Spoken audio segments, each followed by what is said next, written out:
தேவன் கொடுக்கிற ஞானமானது, தேவன் கொடுக்கிற அறிவானது உலகத்தின் ஞானத்தையெல்லாம் சர்ப்ளஸ் பண்ணிட்டு எங்கேயோ போயிடும். நீதிமொழிகள் 9வது அதிகாரத்தில் 10வது வசனத்தில் சொல்லியிருக்காரு, சாலமன் கர்த்தருக்கு பயப்படுதலே ஞானத்தின் ஆரம்பம், பரிசுத்தரின் அறிவே அறிவு. நமக்குள்ள அந்த ஹோலி காட், பரிசுத்த ஆவியானவர் நமக்குள்ளே கொடுக்குறாரு பாருங்க ஒரு விஸ்டம். அந்த விஸ்டம் தாங்க உலகத்தை கலக்கிற ஒரு விஸ்டம். சிரிய ராஜா இருக்கா இல்லையா, எலிசாவுனுடைய நாட்களில் சிரிய ராஜா எப்படியாவது இஸ்ரேல் ராஜாவை அட்டாக் பண்ணணும் அப்படின்னு சொல்லி பயங்கரமாக பிளான் பண்ணுறான்.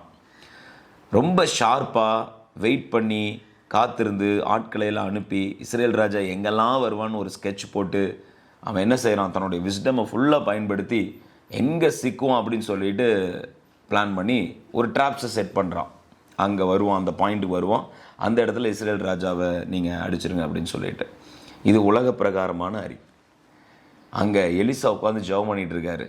எலிசாக்கு ஆண்டவர் பேசுகிறாரு, இஸ்ரவேல் ராஜாட்ட சொல்லு, அந்த பாயிண்ட்டுக்கு போக வேண்டாம், அந்தந்த இடங்களுக்கு போக வேண்டாம், நீ போய் பேசு அப்படின்றார். அவர் எலிசா போய் சொல்கிறாரு, நீங்கள் இந்தந்த இடத்துக்கெல்லாம் நீங்கள் போகாதீங்க, கொஞ்சம் ஜாக்கிரதையாக இருக்கணும். இஸ்ரேல் ராஜா போய் பார்க்குறான், அந்த எலிசா எங்கெங்கெல்லாம் சொல்கிறாரோ அங்கங்கெல்லாம் பிரச்சனை இருக்குது. அதை பார்த்து ரிசால்வ் பண்ணுறாங்க. அங்கே போயிருந்தால் இஸ்ரேல் ராஜாவை க்ளோஸ் பண்ணியிருப்பாங்க. ஆனால் பரிசுத்தரின் அறிவு, நம்ம ப்ராக்டிக்கலான லைஃப்பில் ஆண்டவர் நம்மளை வழி நடத்துவார். நீ வலது பக்கம் இடது பக்கம் நீ சாயும் பொழுது வழி இதுவே, இந்த வழியில் நீ ட்ராவல் பண்ணுன்னு நமக்கு போதித்து நமக்கு வழி நடத்துகிற ஆவியானவர் நமக்குள்ளே இருக்கிறார். ஃபென்டாஸ்டிக்காக நடத்துவார் உங்களை. தேவனுடைய ஞானங்கிறது உலக ஞானத்தை எப்பயுமே என்னாகும், சர்ப்ளஸ் பண்ணிட்டு மேலே போகும்.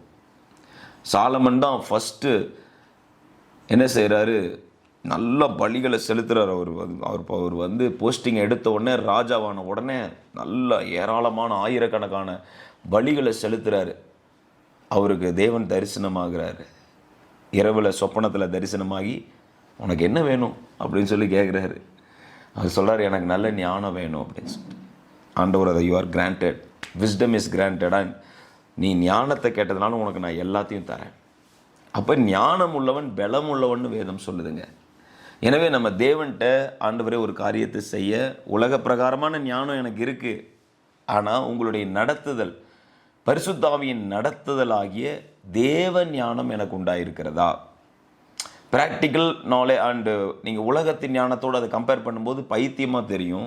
ஆனால் நீங்கள் அதை செயல்படுத்தும் போது, கீழ்ப்படியும் போது, விசுவாசித்து நடக்கும்போது தேவனுடைய மகிமை அதில் இருக்கிறத பார்ப்பீங்க. எனவே தேவனுடைய பரிசுத்தரின் அறிவை நம்ம பெற்றுக்கொண்டு அந்த வழியில் நம்ம நடக்கும்போது மிகுந்த ஆசீர்வாதங்கள் இருக்கும். அதே பிரசங்கியில் இருக்கும், ஒரு பட்டணத்தில் ஒரு ஏழை இருக்கான். அந்த பட்டணத்தை பிடிக்க ஒரு பெரிய ராஜா பயங்கரமாக பிளான் பண்ணிட்டு வரான், இந்த பட்டணத்தை பிடிக்கணும்னு சொல்லிட்டு. ஆனால் அந்த ஞானமுள்ள ஏழை தன்னுடைய ஞானத்தினாலே அந்த பட்டணத்தை காப்பாற்றிடுறான். ஆனால் அந்த ஏழை யாரும் பெருசாக கண்டுக்கலை. ஆனாலும் ஞானமே பலம் அப்படின்னு சொல்லி வேதம் சொல்லுகிறது.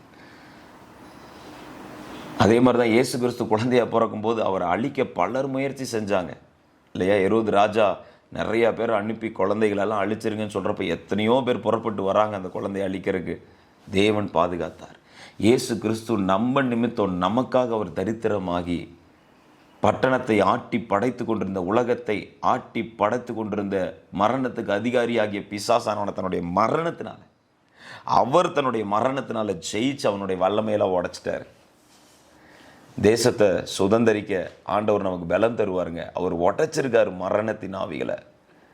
மரண பயத்தில் அகப்பட்ட யாவரையும் விடுதலையாக்கும்படி அவர் தன்னுடைய ஜீவனை கொடுத்துருக்காரு.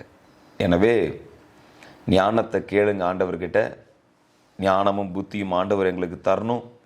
அது மூலமாக நாங்கள் இந்த தேசத்தை சுதந்திரிக்கணும். ஆண்டவரே எல்லா விஷயத்தையும் ஞானமாக செய்ய உதவி செய்யுங்கப்பான்னு சொல்லி நம்ம தேவனிடத்தில் ஞானத்தை கேட்போம். தேவனும் உங்களுக்கு விசேஷித்த ஞானத்தை கொடுக்க போகிறார். நம்ம எல்லாருக்கும் விசேஷித்த ஞானத்தை கொடுத்து இந்த தேசத்தை சுதந்திரிக்க தேவன் உதவி செய்வாராக. God bless you.